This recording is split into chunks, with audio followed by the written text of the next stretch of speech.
So I'm going to go backwards. We'll keep kind of going back and forth so no one's always put on the spot first. So our first question is, if you could give us a brief picture of what your average day looks like, and what did it take for you to get there? My average day is, I wake up in the morning, I get ready for school. What took there every day to school, and then after school I go to work. What it took there for me, it took a lot. It took support. It took, because I was really iffy. It's like nobody might hire me, or I was really depressed during the process. But it took a lot of support. It took a whole team to get where I am today.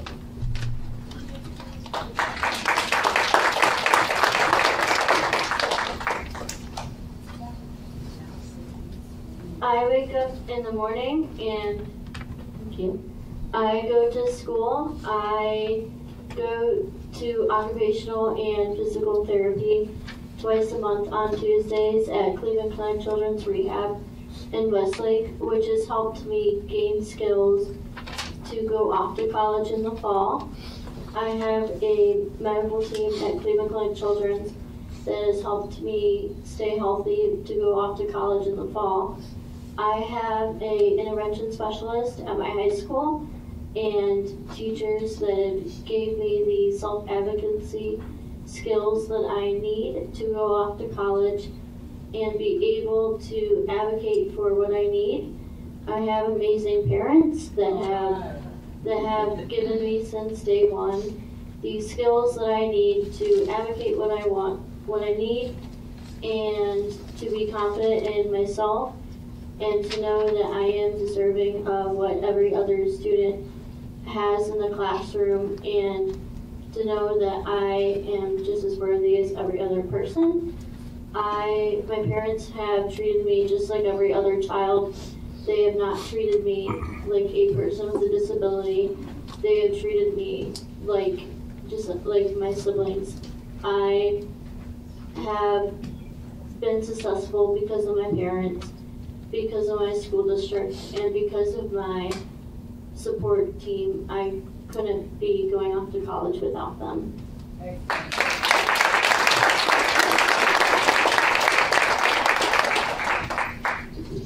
My son is able to get up in the morning with his Kindle alarm, and the first thing he does is he checks his schedule and reads it word for word, and he does this every day, and he's done this every day for probably the past 15 years.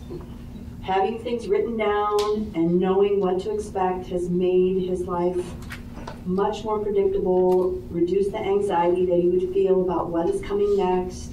We've always referred to, first we have to do this, then we have to do that.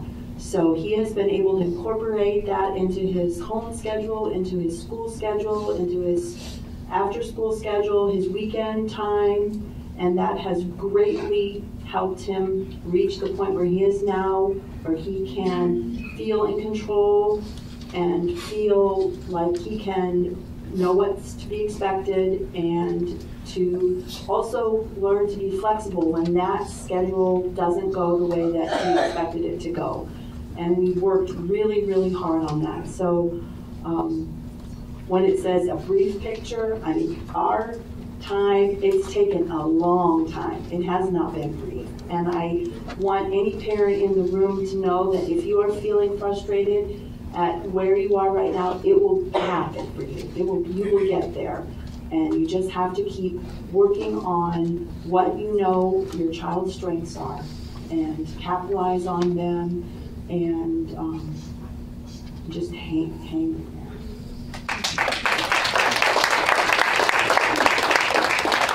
Thank you all so much for those answers. They were great, and as you can see, we truly have three completely different paths and different journeys that everyone's going on, so this is great for us information for everyone to hear. Our next question is, what are your goals for your life or your child's life, career, and education?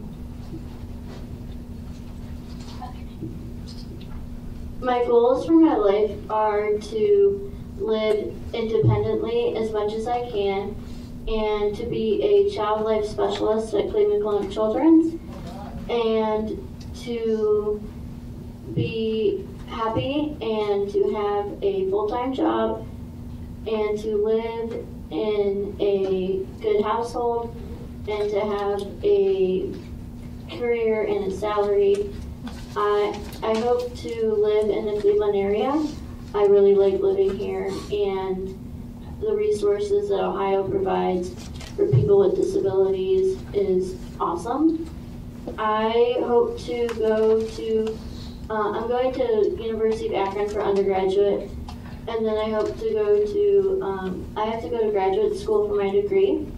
So I will be going to graduate school after that, and then I will be doing an internship and then career placement after that. And then I hope to keep my GPA up. I have a 3.8 GPA right now, so I hope to continue keeping my grades up and just be the best student and person that I could be. And I hope to have a family one day, and I hope to just help people with disabilities and children with medical conditions throughout my life.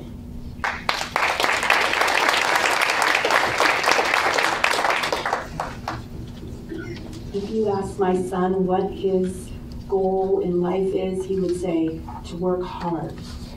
And he will not be able to tell you exactly what he means by that, but he has this ethic that he is going to work hard, that he's going to be successful, that whatever it is that he does, and I'm sure he'll do something really amazing with greeting people or, you know, just something in hospitality, but he definitely has the sense of that he's going to work hard and that he's going to be successful.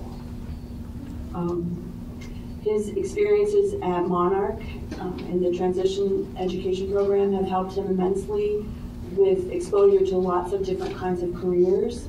He's had experiences working in a fitness center, holding towels and cleaning equipment, and he has been at the Natural History Museum where he's worked to do custodial kinds of things as well, and also to greet the patrons as they come into the museum and welcome them. So I think what is key for his career is that he will be doing something where he interacts with people. And as a person on the autism spectrum, that's his thing. Often you hear that autistic people are not social. That is not true for my young man. And once he learns your name, he will never forget it.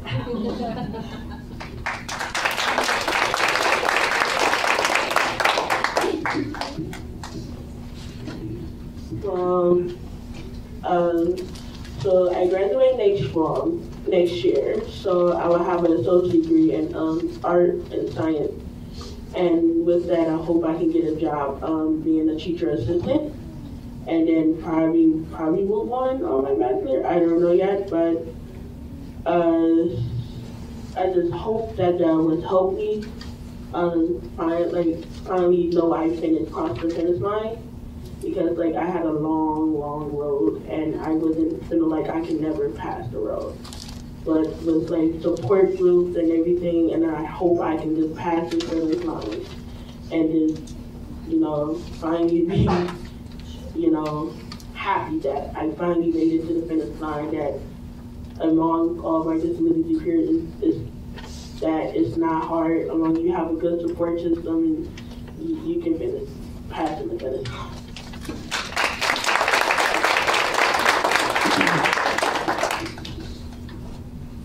The next question we're going to ask you all is, what are you most proud of so far in your adult life? And Rose, I'm going to ask you what you're most proud of for Yusuf and what you think his response, what he's most proud of himself.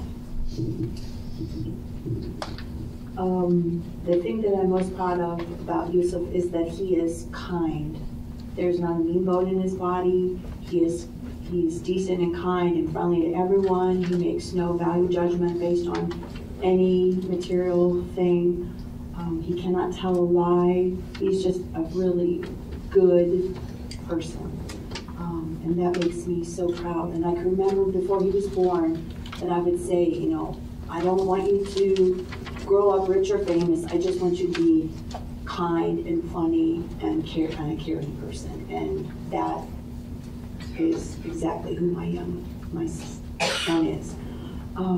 If you asked him what's the thing that he's most proud of, I'm not sure what he would say. He would probably say my toys and books, because he's constantly talking about his toys and books and his Blue's Clues and his Teletubbies and things that are not age appropriate whatsoever. But that would be my guess, and he is most proud of his toys and books.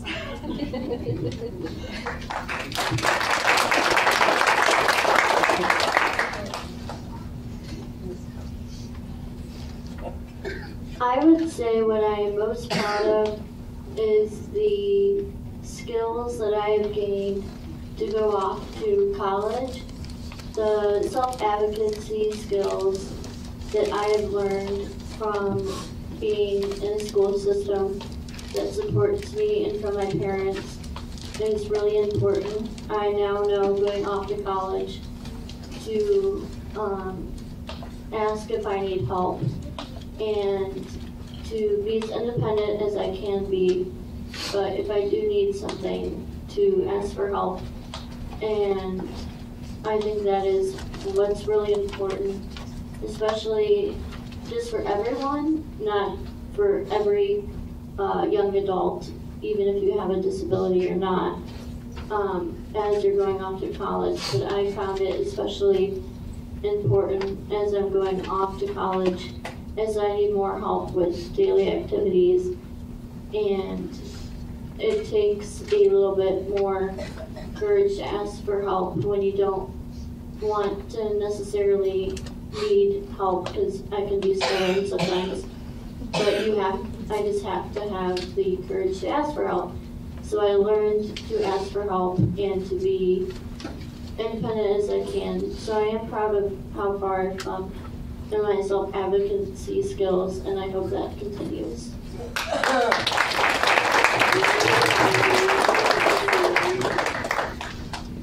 The most proud thing I am in my adult life is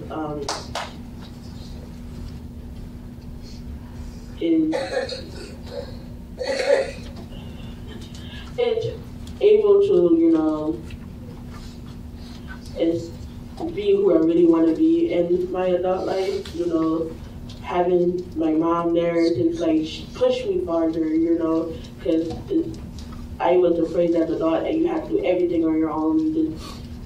Nobody can help you because you're an adult now. And I'm really proud of my mom is really pushing me and like telling me to go to class, go to work, you know, because you have to do it. No matter you don't have to do it, but it's something that you want to do, you know. To get where you want to be in your life, you have to have you know, a mindset. You know, what do you want to do?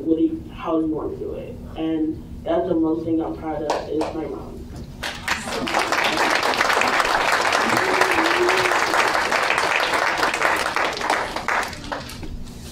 So we're talking about your proudest achievements and proudest moments. Now we want to know what and who are the most valuable resources that have been helpful to you in your life.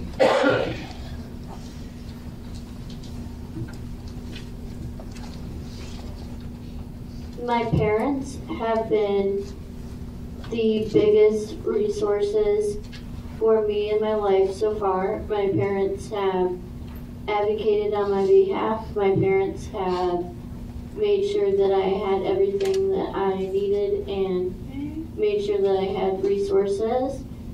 My parents made sure that I had resources through Opportunities for Ohioans with Disabilities, or OOD, and Peru for Vocational Rehabilitation, BVR, and they introduced me to Youth Challenge, who is here today.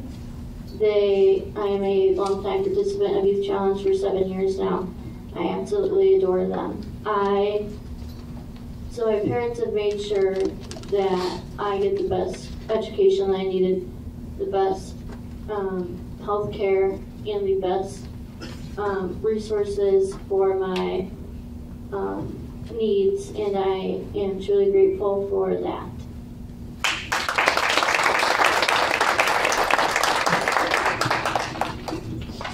I feel really uncomfortable sitting up here and saying that I am my son's most valuable resource, but I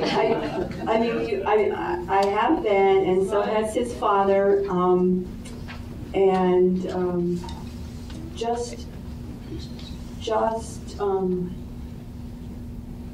the hardest thing about when you learn your child is going to have a more difficult life than you'd expected, or is not a neurotypical child, is reconciling the dreams that you had when you thought about what you were going to carry on in family traditions with your child, and how you have to find creative ways for that to work. And I think that just by my ex-husband and I being on the same page and recognizing that whatever is helpful would be helpful for our son is what he needs, and advocating for him. So I don't think there's one specific thing that we did that made a difference, but it was a lot of little things that accumulated and contributed to making Yusuf have a successful life.